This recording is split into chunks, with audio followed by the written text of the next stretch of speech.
Hey, welcome back to another episode of the She's Making an Impact podcast. I'm your host, Rachel Ngom. Let's talk about how to lead like a CEO today. So, here's what I know for sure your business will only grow as much or as quickly as you grow as a leader. And when you have a business, you're doing, like you're doing this thing, you're a leader. And I think that's one of the biggest things is just having that identity and that mindset shift of I'm a leader and I need to lead my people really well. And so anytime I step into any kind of environment, let's say I'm doing a webinar, I'm doing a challenge, I'm hosting a 3-day event, I'm working with my team, I'm working with our Activate students, I step into that environment and I know I am the leader of this space and I'm responsible for making sure like they're showing up the way that they need to show up. Okay. So that might look like if let's say I'm hosting an event, and this has happened many times before. Let's say I'm hosting an event, and we're doing a challenge or doing something like that, and people are not engaging, they're not interacting, their videos are off.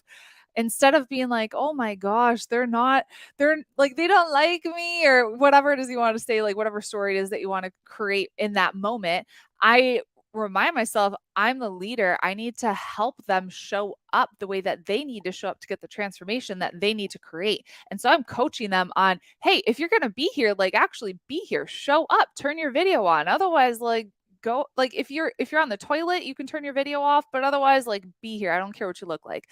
And so it's just a matter of managing the environment that you're in and having the identity of I'm a leader in this space. I'm a leader right now. So let me know if you struggle with leading specific areas and what that looks like for you. I think that was one of the biggest shifts that I had to make was when I stepped into a certain environment, I need to lead these people. And if they're not showing up, I need to make sure I help them show up and lead them to take action for themselves. Okay. That's number one. Number two, welcome feedback. Feedback is awesome. And so you might use different terms of like criticism or like positive criticism, negative criticism. I like using the term feedback and also remembering that feedback is neutral. And so I did a leadership program over a year ago. And one of the most impactful things for me was understanding that feedback is such a powerful and helpful tool as you grow your business. Because before I would just be so uncomfortable with giving feedback to certain people and like getting criticism or whatever that is. And now I'm like, no, tell me how I can get better. How did this go? Like, what could I do better? How can I improve? And so when someone gives me criticism, which I'll now label as feedback, because that's what it is, I I'm so grateful for it because ultimately that person's helping me get better. And so let's say I host an event. I'm like, right away, how could we make this better? How could I get better? Right. So I'm looking for that feedback so I can continue to improve. So anytime you're doing anything in your business, look for feedback and ask for feedback. As you're working with clients, ask for feedback and just know it's neutral. It doesn't say anything like you're a terrible person or anything like that. It's just, hey, this is how you can improve in this area. And I'm thinking of like Tony Robbins, how he's been doing his events for 40 plus years. After every single event, he finishes the event and then he's like, how can we make this better? How can we improve? And so you got to be able to take feedback but also give feedback as well. So as you start leading people on your team, you have to be able to give them feedback and how they can improve in certain areas too. And so having, they could be difficult conversations. These are things that need to happen as you grow as a leader. And it's just a matter of doing them more and more and more. Like it'll become so much easier because before I used to dread having certain conversations. Now I'm like, no, I get to help this person get better. Okay. So understanding feedback, feedback is neutral. Giving and receiving feedback, that is huge to growing in your leadership. Next part is you have to actually focus on growing in your leadership. And so attending different leadership events. So Global Leadership Summit, that's coming up in August. My mom is going, I'm not, because I'll be just getting back from France and then going to a mastermind event. But I've been twice, and that is an awesome event for leadership growth. And I think you can attend online now. There's so many online events that you can attend, which is great. And nothing replaces in-person events. I'm considering doing leadership training events and that kind of thing to help you grow as a leader in your business and like scale to the $500,000 mark and beyond. So if that's something you're interested in, let me know. I'm definitely considering doing like a leadership retreat in France because I'm like, that would be so fun now that borders are opening up. It's just an excuse to go to France and have it be a tax write-off. So why the heck not? So let me know if you're like, heck yeah, I'd want to do that. Other things that you could do, just read books. John Maxwell is my go-to when it comes to leadership because he is the number one leadership expert in the world. And so reading some of his books on the 5 levels of leadership, the 21 irrefutable laws of leadership. These are books that you can listen to. They're probably for free on YouTube, but I've read them multiple times, and they're great. And then there's different leadership programs that you could also attend. I did Hardcore Leadership Program a little over a year ago. So there's so many different things that you could do to grow in your leadership, but you got to actually focus on it. If you're not intentional about growing, then it's not going to happen. So you have to actually, focus on that, right? Next is love your people. Love your people and treat them well. And so this goes for clients that you have and also team members that you bring on. Love your people. I remember I attended an event, Danny Johnson. This was a long time ago, maybe 2011, 2012. And she what was the event? It was like her advanced event, dynasty, creating a dynasty or something like that. And at that event, I remember this vividly. She had us come in the evening, like in our pajamas with blankets, pillows, and watch the movie Invictus. So that's a movie about Nelson Mandela, and like his life. And she's like, I don't want you just to watch the movie to watch the movie. I want you to watch the movie and take notes on Nelson Mandela and his leadership and how he shows up and how he treats people. And I just remember watching this movie, and this is homework if you want to do it because it's a good movie, but actually just study him as like one of the best leaders who's ever lived, right? Study him and what he does. And one of the things I noticed is he knew every single person's name that was in his office that was working in the building. He knew about their family. He knew what was important to them. He knew what was going on. And so it's just a matter of like, wow, how like I don't know if you like when you think about leadership, thinking about like the CEO who's demanding a task to be done at this specific time, and like you don't get it done, you're fired. It's not like that. It's about how can you love on your people? How can you care about them? Because when you care about them, they're going to show up and want to work for you, right? So you got to love on them. You got to care about them and tell them often like, hey, I appreciate you. I see the hard work that you're doing. I think that of like the acknowledgement, like I see you, I see the hard work you're doing, that I think is more valuable than even giving like a raise or a bonus or something like that. Those are fun too, and those are great to be able to be generous and to your employees, but also just like tell them, hey, I see that you're doing hard work and I really appreciate you, and this is how you've helped grow the company. Okay.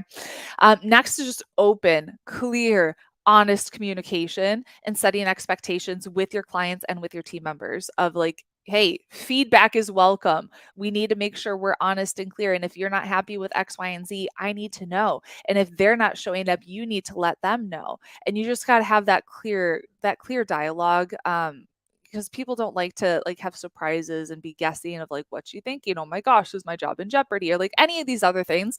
So just be in the habit of letting people know like, hey, open and honest communication is welcome here, and I won't get mad at you for telling me something. Like I'm opening the communication line and have it be like a two-way street. Okay. Next one is choose growth over control. And this is a lesson I learned from Global Leadership Summit and Craig Groeschel.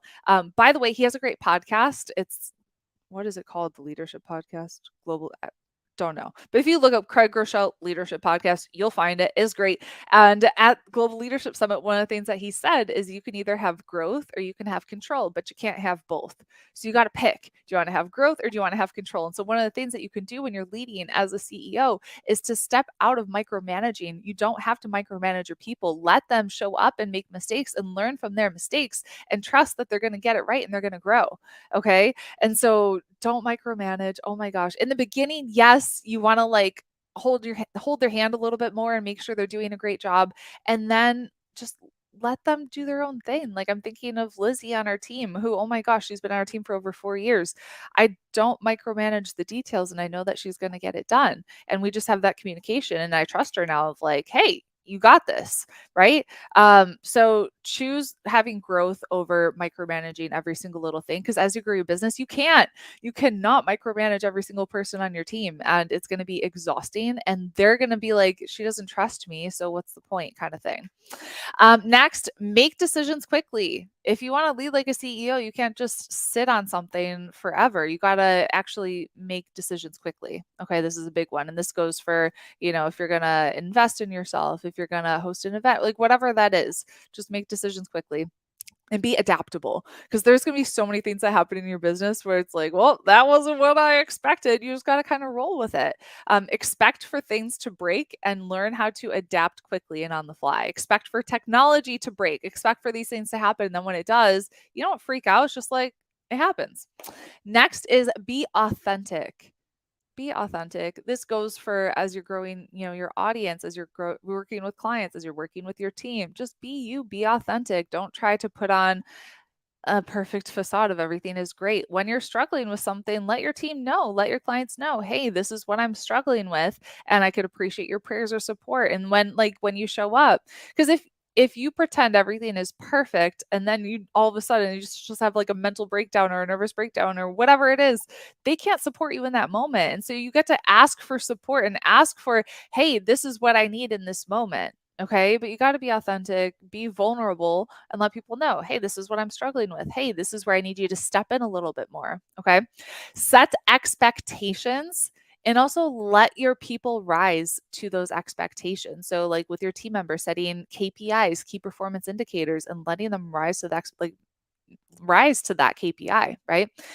With your clients, setting expectations, don't let them settle. So, like, I work privately with a few select individuals, and they send me their goals of like, this is how much that I want to be making in the next quarter. And then I help them break it down to like, this is the next month.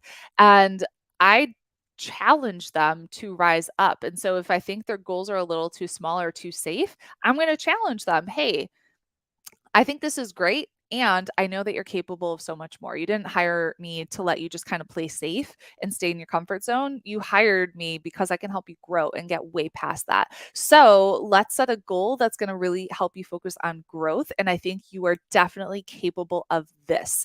And so help people cast a vision and help them rise to that expectation. Don't help them play small. A lot of times people will, um, they'll end up playing small and stay in their comfort zone. And as a leader, you get to help them get beyond that comfort zone and really rise up. Okay. Next is study people. Study people. Danny Johnson. I'm going back to her. I learned a lot from her. Not recently, but like when I first started my network marketing business, I learned a lot from her in the first 3 years. And it stuck with me. One of the things that she said is, if you learn more about people than you do your product line, you'll be unusually successful. And so she taught me originally like the 4 different personality styles and how to actually work with each style, how to lead each style, how to enroll each style. And so there's so many different personality tests that you can do. There's hers, the gems, there's color code. Goodness, there's like a million. There's disc. I'm not super familiar with disc. I'm more familiar with color code and gems. But they're all basically the same. There's 4 main personality styles, and everyone responds and reacts differently. And so it's just a matter of understanding how those 4 different personality styles work, how they're motivated, how you can encourage them, how you can get them to take action. This, like, when you really understand this will help you, like, with your business, obviously, but also like with your relationships and stuff. Because I remember, like, I'm so different than my husband. I'm very competitive, driven, and we were in Senegal and he was doing a horse competition, and he got second place, and he had this big smile on his face. He was so happy, and I'm like, you didn't win. Why are you smiling? Because I'm like the red ruby driven personality. And he's like, no, we had a lot of fun. And like the horse did a great job and yada yada. Because he's more of the pearl personality style, the, what do you call it? White. And so we're like so different in that regard, but I learned a lot from him on how to kind of like tone it down a little bit. But this was so helpful with, raising our son of he's competitive and likes to have fun. So I'm like, how can I make a game out of this? How can I make it fun? One of the first phrases he learned how to say in French was j'ai gagné, which means I won. So I'm like, how can I make this a game and make it fun and help give him opportunity to like win at something, to like clean his room or whatever. So study people, learn more about people to lead them effectively. And then lead yourself. You got to lead yourself. If you want to lead other people well, it starts with you leading yourself. And so that looks like following through on your commitments, do what you said you're going to do, having integrity. These are in building confidence in yourself. The more confidence that you can grow in yourself as a leader in your own leadership abilities, the more you'll be able to transfer that to other people. And so doing a lot of personal growth. Oh my goodness, a lot. Laura's like, I'm going to read a book a week. Awesome. That's how you grow. I read a book a week for close to like over 5 years, probably like 8 years. I need to get back into it. Honestly, I think I got a little lazy with that. So I get back into reading a book a week, and I'll pick out what those books are. So yeah, so welcome feedback, focus on leadership growth, love your people, open communication, choose growth over control, make decisions quickly, adapt, be authentic, set expectations, study people, lead yourself. And I'm going to make the commitment publicly so that I'll read a book a week with you, Laura, and let's do that for the rest of the year. So I'm going to be following through on that commitment. Are you with me? I get to pick out what my next book is going to be. And that's a good challenge. So set a challenge for yourself like that, where you get to follow through. And it's something every time you follow through on those commitments, you're going to grow in your confidence and you're going to ultimately be a better leader. So I hope this was helpful. If you want some more support in growing your business and you want some feedback, you can book a free strategy session with our team if you go to helpmecoachnow.com. Go get that spot. Well, I don't even know if we have them today, so you can go check if we have them today. But go to helpmecoachnow.com before they fill up. And I hope you have a great rest of your day, and we'll talk soon. Bye.